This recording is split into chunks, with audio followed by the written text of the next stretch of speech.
ដើមកំណើតរបស់រាហូអសុរិនព្រះអាទិត្យនិងព្រះច័ន្ទនាសម័យកាលមួយនៅក្នុងសាសនារបស់ព្រះពុទ្ធវេស្សភូមានកហបតីប្តីប្រពន្ធ2នាក់រស់នៅក្នុងនគរហង្សាវតី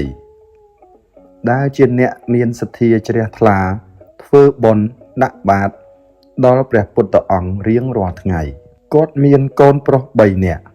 កូនទី1ឈ្មោះវត្តកុមារកូនទី2ឈ្មោះថុលកុមារកូនទី3ឈ្មោះទីឃវុត្តកុមារលុះមាតាបិតាធ្វើមរណកាលអស់ទៅមានកាលថ្ងៃមួយបងប្អូនទាំង3នាក់មកប្រជុំគិតគ្នាថាយើងនឹងគិតដណ្ដាំបាយដាក់បាតដល់ព្រះសម្មាសម្ពុទ្ធដើម្បីរក្សាវង្សត្រកូលមាតាបិតាយើងទុកប្អូនទាំង2នាក់ឆ្លើយតបថាបងឯងត្រូវជាអ្នកកាន់វែកចាំដួសបាយចុះបងទី2ត្រូវលាងឆ្នាំងច្រកអង្ករយកទៅដាក់ដណ្ដាំឯប្អូនទី3ត្រូវជាអ្នកបង្កាត់ភ្លើងលុះបងប្អូនទាំង3នាក់នោះចែកមុខងារគ្នារៀងខ្លួនរួចរាល់ហើយប្អូនពៅក៏ខំបង្កាត់ភ្លើងឲ្យឆេះឡើងឆ្នាំងបាយក៏ពុះឡើងសន្ធោសន្ធៅមហិមាឯកូនបងស្ទុះទៅកាន់វែកមកកូរបាយលុះកូរបាយទៅត្រូវវេទនានឹងផ្សែងចូលភ្នែកក៏យកវែកបាយវាសក្បាលប្អូនហើយជេរថាឯងនេះហេតុអីក៏ដុតភ្លើងមិនឲ្យឆេះឡើងប្អូនពៅខឹងនឹងបងហើយតបថាបងឯងមិនចេះរិះគិតឲ្យបានវែងឆ្ងាយសោះហ៊ានយកវែកបាយមកវាយក្បាលអញដូចជាអញខ្ញុំកញ្ជះនៅស៊ីឈ្នួលវាថាហើយក៏បួងដៃដាល់ទៅបងវិញប្រវាយប្រតប់ឆ្លោះគ្នាប្អូនពៅមានកម្លាំងក៏ស្ទុះទៅយកអង្រែមកវាយសំពងបងឯប្អូនកណ្ដាលក៏ស្ទុះទៅជួយបងកុំឲ្យវាយបានលុះបានដណ្ដាំបាយឆ្អិនកាលណាក៏ដួសបាយចែកគ្នាចៅវត្តកុមារបានភាជមាសដាក់បាយថុលកុមារបានភាជប្រាក់ដាក់បាយ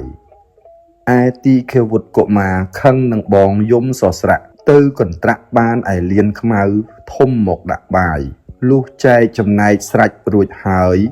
ពុំយូរឡើយព្រះសម្មាសម្ពុទ្ធវេស្សភូទ្រង់និមិត្តមកបិណ្ឌបាតប្រោសសត្វទាំងឡាយ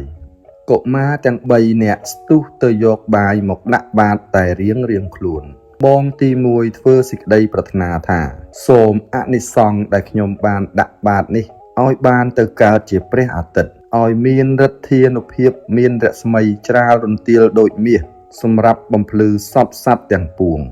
ក្នុងទ្វីបទាំង4ហើយសូមឲ្យមានអាយុ9លានឆ្នាំអូនទី2ដាក់បាតរួចហើយធ្វើសេចក្តីប្រាថ្នាថាសូមអនិសង្ឃដែលខ្ញុំបានដាក់បាតនេះសូមឲ្យបានទៅកើតជាព្រះច័ន្ទទេវបុត្រឲ្យមានពន្លឺភ្លឺច្រាលរន្ទាលដូចជាប្រាក់ត្រជាក់ដូចជាកែវមរកត